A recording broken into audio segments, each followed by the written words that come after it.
नमस्कार दोस्तों, मैं शिवानी वर्मा लोकगीत चैनल में आप लोगों का स्वागत करती हूं दोस्तों। और आज मैं लेकर आई हूं आप लोगों के लिए एक प्यारा सा कहरवा नाच गीत है। तो आप लोग ज़रूर सुने इस गीत को। बहुत ही प्यारा ये कहरवा नाच गीत है और बताइए कमेंट बॉक्स में आप लोगों को कैसा लगा। तो आइए सुने ये प्यारा सा कहरवा नाच गीत।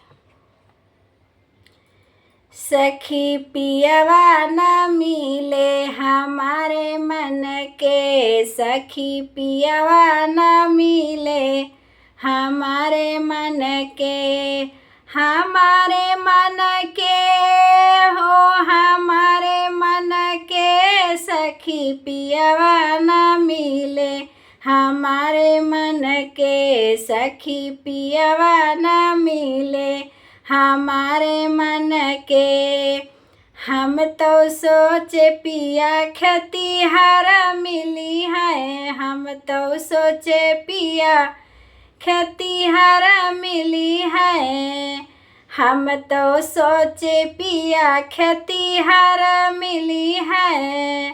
अरे हम जवना बनई रंग रंग के, सखी पियवा न मिले हमारे मन के, सखी पियवा न मिले हमारे मन के, हमारे मन के हो हमारे मन के, सखी पियवा न मिले हमारे मन के, सखी पियवा न मिले हमारे मन के।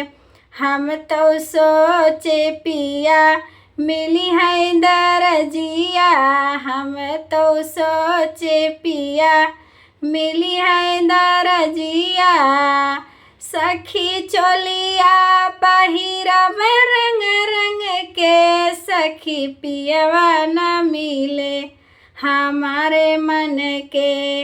अरे चोलिया पहिनब रंग रंग के, सखी पियवा न मिले हमारे मन के, हमारे मन के हो हमारे मन के, सखी पियवा न मिले हमारे मन के, सखी पियवा न मिले हमारे मन के। हम तो सोचे पिया मिली है सोनरवा, हम तो सोचे पिया मिली है सोनरवा, अरे हम तो सोचे पिया मिली है सोनरवा, नथिया पहिनब रंग रंग के, सखी पियवा न मिले हमारे मन के।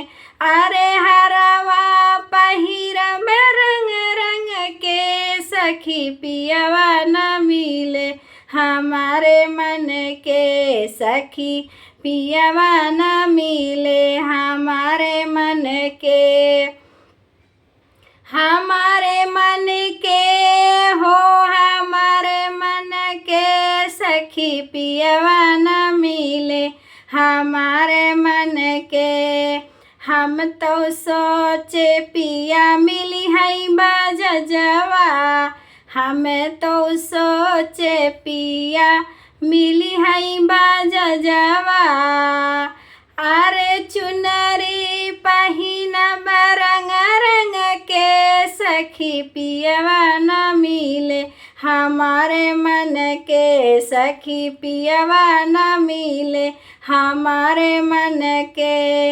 अरे चुनरी पहिनब रंग रंग के, सखी पियवा न मिले हमारे मन के, सखी पियवा न मिले हमारे मन के, हमारे मन के हो हमारे मन के, सखी पियवा न मिले हमारे मन के, सखी पियवा न मिले हमारे मन के।